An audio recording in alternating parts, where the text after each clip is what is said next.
Thank you, sir. You're welcome. All right, it's my turn. Yes. All right, next question. Oh man, I got some good ones here. I don't know if we got time. All right. Fatherhood. Yes. Family. Uh-huh. I want you to describe to me what you learned about family, maybe the importance of, the lack of, the whatever, and what did you learn was the father's role in that family from the time that you were young to where you are now? And along the way, did you learn some things that were important? Okay. Tell me about it. Tell me about fatherhood. Well, first of all, that was an express course I had to learn because my father died when I was 6 years old. He died from Agent Orange from Vietnam. And then my mother remarried a couple of years later to just a douche of a guy. So he didn't teach me anything. He taught me all bad stuff. Probably not what not to do. Yeah. Yeah. That was pretty much it, what not to do. And as far as it, and until I became Christian, until I was just flying by the seat of my pants. And then I learned. You said until then. When was that? Just for reference, time frame. I was 22. Okay.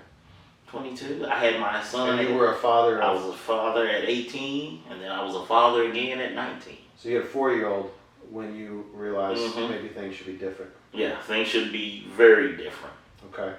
But as a father, I think my first job is protection. They have to live long enough to learn what I have to teach them. Yeah. So that means they have to have somewhere to live. They have to have a stable household. They have to have, a consistency about anything, about just their life to feel safe enough to grow. Yeah. But then in the mental part of it, I had a lot of things to deal with because I was mostly raised by a single mother. And like I said, my stepfather taught me everything not to do. Your dad died when you were 6, and your mom got remarried. How old were you? I was 8. And they stayed together through you were to 18. Time you were 18? Mm-hmm. Okay. And so she taught me life from defense. Okay. Your mother did. My mother taught me life from defense, and that goes back to not having stable things. Like after my father died, so my father was back in the day I just learned this yesterday. Okay. Mortgages come from insurance companies. Mortgages didn't originate in banks, they originate in insurance companies. Okay. So back in the day when you bought a house, they made you buy life insurance too. Mm-hmm. So in case you died, this stuff got paid off. They still do that, by the way. They still do that. So my father, in his forward thinking, he bought life insurance too. So when he died, not knowing he was going to die at 33 years old, he died, everything got paid for. So we had, a brand new house. My dad liked his boat and his big trucks and that stuff. And then, of course, it's just harder, not impossible, nowhere near impossible. It's just a heavier strain on a single mother to try to raise children, not to mention 4 children. So, of course, she needed a man, a helpmeet, something to help this along. I get it.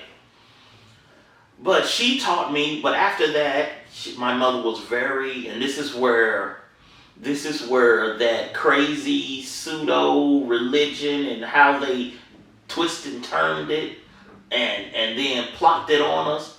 So my mother has been Pentecostal all her life. Okay. Like all that I know. She didn't wear her first pair of pants till she was 40. Okay. So man is king. Husband is king. So she literally gave the keys of the kingdom over to this man who meant us no good. Right. And so he didn't like living in the country, so my mom sold the house. We built a new house in the city, and we were there 6 months. At this time, I'm 11 years old. Mm-hmm. And I come home for one day, and my mom's packing. He's nowhere to be seen. Come to find out, he had squandered off mom's money and never paid any bills. You were 10 at this point. I was 11. You were 11, but yeah. Didn't you say they stayed married till you were 18? Mm-hmm. Okay, keep going. And so from that point on, From 11 years old to the time I struck out on my own at 18, 19, we lived pillar to post. Every year we were moving somewhere else. And every place was worse than the last place we left. Every year we were moving. Yeah. That goes to that. That goes back to that. It's you can take somebody's body, but once you take their mind, you're playing a different game. So we had this thing. Nothing was ever stable.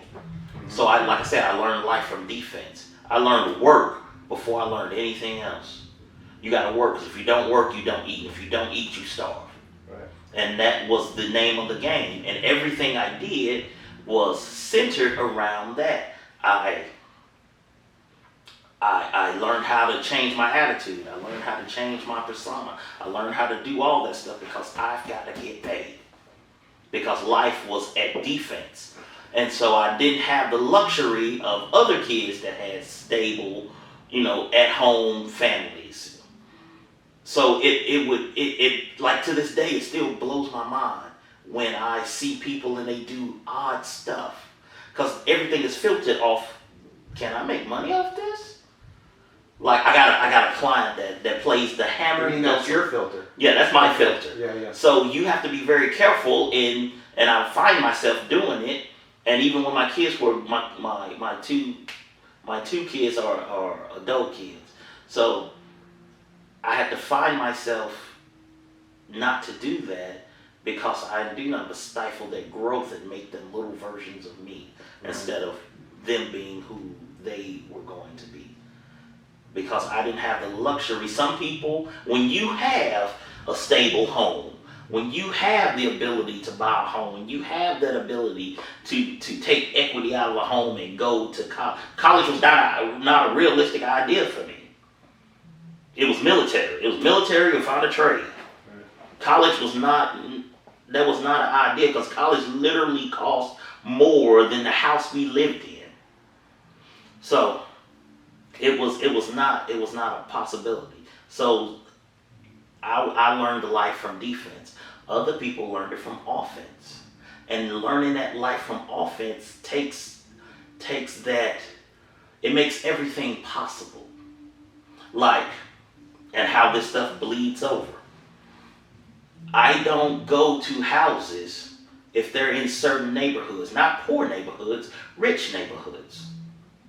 Because I'm more likely to get the police called on me. So I have to. If somebody invited you over. Yeah. I've got a text in my phone right now that says to a friend of mine, I say, tell your neighbors that a black is coming over. Because I don't need to get out the truck and I have problems. So going to a rich neighborhood scares me way more than going to a poor neighborhood. Because, and it's always going to be against the constituents, against me. They're the ones in the neighborhood. They're the ones that voted them in. You're going to do what they say. And me pleading my case doesn't do nothing because of the stereotypes.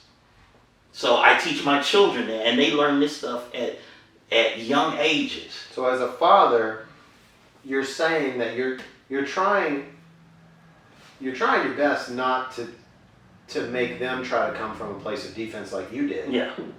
But instead, you're doing what? So instead, I have to step out of my own comfort zone, which is defense, and try to show them a better way or an offensive way to live life, to go after the thing, not to tell yourself you can't do it, even though there's things set in your way to make sure you don't do it. But don't, like you said, there's a way to get it done. But that is a hard thing to do, and that's just in one generation. So imagine that through 15, 20, 30 generations. I hear you, and I don't want to downplay that at all, but I also want to say, look how much difference you have the opportunity to make in one generation, and you're doing it. Yeah. I'm not saying it's not easy. I'm not saying it's easy. Am I really doing it, or is this you're doing it? You're making headway. I mean, but it's incremental. I mean, it's not gonna. Is it? I mean, yeah, it's like trying to dig a pool with a spoon. It's possible, but really, Yeah. really, guys. Touche. You know, is that what we want to do? Yeah. But yes, you are absolutely right. From the '60s, from civil rights to now, leaps and bounds, and people have made conscious efforts to make sure stuff happens right. But it's still a power that is set there, and it has been set to the point that it's legacy, it's heritage, it's the way it is. That's the way it's always been. Why should I be the one to change it? That is set that way, and it has consumed every part of our black experience in America. But I will say this, that it is changing. Like, I see far more kids of color doing what I call offensive things. Like, you don't play violin, but they do now. You don't swim, they do now. You don't get into art and this kind of stuff, they do now. You know, you don't want to play golf, they do now. You don't want to be in theater, you don't want to do these kinds of things. They do now, because in our mind that stuff is frivolous. It's not going to make you $1. Right, because it's not survival. It's not survival, exactly. This is offensive stuff. Defensive thinking that we're talking about. So that means when you do those kinds of things, that means your base life is taken care of. You have a home, you have food. You don't have to worry about if you come home, you know, your mom's going to be packing your house up in trash bags. That's not an issue. You're not going to come home and the lights don't work. So you have this opportunity to go and explore these things, which I fully encourage. But for me, it's still a very timid thing to do, to step out of it, because I didn't know that kind of stuff. And like, even when they presented Jesus, they presented Jesus as a way of survival, not a way of... Who's they? Who presented Jesus to you that way? I'm Clay, I'm Hal. and we just had a nip of whiskey and a beer, and we had a good conversation, and we're going to have some more conversations. Stay tuned.